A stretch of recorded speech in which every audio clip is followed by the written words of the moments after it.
Have you ever wondered if you need to first leave the toxic relationship in order to start rebuilding your self-esteem, or do you start rebuilding it while you're still in the relationship? I kind of feel like it's one of those questions, which comes first, the chicken or the egg? The reality is that it's going to be different for everyone. However, I want to share with you guys some things to really think about so that you can make decisions that are going to help you to experience lasting benefit. That being said, for those that don't know me, my name is Michele. I'm a survivor myself of narcissistic abuse. I'm also a trauma-informed coach, a somatic experiencing practitioner, and I'm the founder of the Thrivers School of Transformation, which is a monthly membership where we meet together live on Zoom and we really deep dive into the cptsd recovery journey. So if my videos resonate with you and you're ready to do some deep inner work, come check out our live Zoom meetings. If you find yourself in a relationship with somebody that is high on the scale of malignant narcissism, there's a lot of information that's like narcissist, no contact, narcissist, delete, jump ship, take off, hightail out of there, don't look back. Now, I'm not saying that that's bad advice, but I do want to share some information to keep in mind. So I've seen a lot of people finally understand that they are in a relationship, in an adult relationship with somebody that's high on the scale of NPD. And then they come across that information to just bail, leave. The person is toxic. It's a waste of time. So just get out of there. And they do, but they leave not understanding and realizing the inner wounds that actually cause them to be in a relationship like that in the first place. And so they haven't done any inner work on themselves yet. They've just learned about the narcissist and left. Now, again, the great thing is that that does stop the abuser from continuing to abuse you. But if you haven't done the inner work on yourself at that point, I've seen two common things happen. And I'd love to know your thoughts on this. So let me know in the comment section below. But one of the things that I notice is that when a person leaves before really doing some of their own inner work, they are left gaslighting themselves as to, did I do the right thing? Did I leave too soon? Is this person really toxic? Am I making this up? Can I trust myself? And they spin and spin and spin in a cycle of self-doubt. Because the reality is that the self-doubt, the lack of connection to self is one of the reasons why we wind up in relationships like that. Most people that find themselves in an adult relationship with a narcissist come to realize that they had some kind of emotional trauma in childhood, whether it's narcissistic parents, parents with addictions, some kind of bullying, sexual abuse, or some kind of trauma. And so their trauma has created beliefs that keep them disconnected from self. And so now they leave, they jump ship from the person that's toxic with that disconnection from self. And so as a result, that self-doubt will often either have the person going back to the relationship because they feel they didn't make the right decision. They didn't know how to trust themselves enough to stand behind that wise decision. So they either go back or they wind up with another person, sometimes even worse, sometimes an even more toxic person. So they go from like a malignant narcissist to a sociopath, an overt narcissist to a covert narcissist. And so it's like jumping out of the frying pan and into the pot. So that's something to keep in mind. So what can you do if you are in a relationship and you're watching this and you're like, okay, well, great, Michele. Well, that's wonderful. I'm okay. Maybe I need to build my self-trust first. How can I start building my self-esteem when I'm in a relationship with somebody that is doing everything in their power to break my self-esteem? Awesome question. In this case, the first thing to realize is that, yes, that person is out to break your self-esteem. That person does not have your best interest at heart. So there's a couple of things that you need to keep in mind. The first is that you're probably stuck in a fawn trauma response. If you grew up with trauma and you find yourself in a relationship with a narcissist, narcissists are often stuck in a fight response, while people that are in a relationship with them are often stuck in a fawn response, which is, I'm going to stifle me to try to help regulate you, because if you can be calm, then I can be safe. So that is a coping skill that we often developed in childhood. When we're undergoing challenging things, our normal go-to trauma response is fight or flight, except in childhood, because you're too small. You can't fight. You can't run away from home. So our survival brain is like, okay, well, what can I do? Well, I can try to make this person calm down. I can stifle what's really going on with me to help appease them so that I can have that connection that I need for my survival, and therefore I'm safe. And so it's been there for a long time.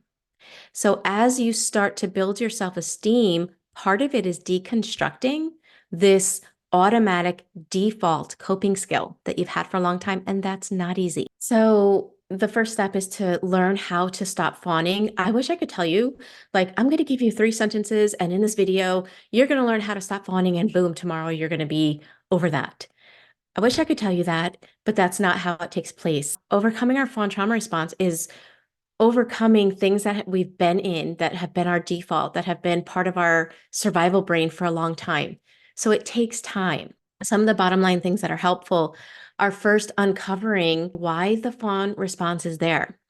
Because our subconscious programs, right? The reason why we wound up going into or developing a fawning trauma response is because there was a belief that was formed in childhood. Well, those subconscious programs, they don't get updated as the years go by. So if somebody's upset with me in childhood and they're really aggressive, right? And I'm a toddler, I'm going to form this belief I'm not safe when people are upset. And that's an understandable belief that is formed, especially if nobody helps you through the fear that you developed with a dysregulated parent or because of a dysregulated parent. Well, that belief, I'm not safe if somebody's upset, often drives the fawn trauma response. And so think about it. You're in a relationship with a narcissist, and just them getting upset, your nervous system is acting like your life is in danger. Now, I know with some of you might be in relationships with people that are physically abusive and people that are sociopathic, where they are dangerous people physically. I'm not really talking about that in this video. In this video, I'm talking about malignant narcissists, that covert narcissists, and not that I want to minimize what they do and the damage that they do, but they are people that are not going to touch you physically, but they are destroying you emotionally. When you're in a relationship with them and you're showing up in a fawn trauma response, you're doing everything you can to not get them upset. You're basically regulating them. And it's all based on a belief that was formed in childhood that was true. Your life was in danger. At 3 years old, a parent being upset with you felt like your life was in danger because you couldn't take care of yourself. You were a child. But that belief is showing up now that you're an adult. And it's still like, oh, they're mad, my life is in danger. Now, that's happening on a subconscious level, but that's what's keeping the fawn trauma response alive. So a lot of overcoming that fawn trauma response so that you can stop stifling you to appease them is upgrading and updating those beliefs, right? So that when that happens, the belief that will help you to rebuild your self-esteem if you're still in the relationship with them is, I'm safe being me, even if that person's upset. I'm allowed to be me, even if that person uses words and actions to imply that I'm a bad person. We have to really change how we see ourselves through our own lens, because if we wait for the narcissist to see us differently, that'll never happen. So starting to rebuild your self-esteem while you're with them again is uncovering what keeps your trauma responses in place. Starting to peel it back to uncover the unconscious mechanisms that are kicking on. The second thing is to start seeing yourself differently. Start updating what you believe about yourself. A lot of your self-esteem is probably based on the self-image that the narcissist has given you. This is who you are. This is how you feel. It's been dictated to you. And learning to start seeing yourself and uncovering your authentic self, regardless of how they tell you you are, is something that's needed if we want to start rebuilding our self-esteem. We have to start learning that self-esteem comes from self. Narcissists have dangled their approval before you for so long that unconsciously we think that we need them to see it too in order for us to believe it or hold on to it, when that's not the truth. We have to give them permission to see us how they want, even though we don't like it, even though it's cruel and not even true. But by giving them permission to have their perspective, we're also giving ourselves permission to start seeing ourselves how we truly are. And then the last tip that I'm going to give you here in this video is to start getting to know yourself, what you love. Get back in touch with your values, your passions, the things you like, being aware of the things you don't like. And I say this because, again, if you have been in a relationship with a narcissist, your first thought of with everything and anything is always, are they going to be mad? How are they going to feel? If I do that, what will they say? And it's such an automatic, like looking outside of self and seeing how that other person is going to respond, that we bypass and we don't even notice how we really feel. And that's why by the end of the relationship, we don't even know who we are anymore because we haven't even been checking in with ourselves. So it's starting to notice, well, do I want to do that? And you're going to start noticing that you're going to get a thought like, oh, yeah, I do want to, but they're going to get mad. Well, they're allowed to be mad. There's another tip, like giving them permission to have whatever emotional response they want. If they want to be mad, disappointed, they're allowed. We have to stop being emotional regulators.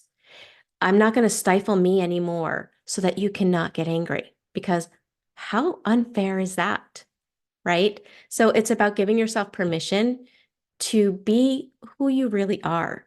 Be your authentic self, even if that person gets upset, because their emotions are their job, and how they choose to respond to their emotions is up to them. I'm not going to lie, like I'm throwing out these tips like, oh yeah, this and do this and do this.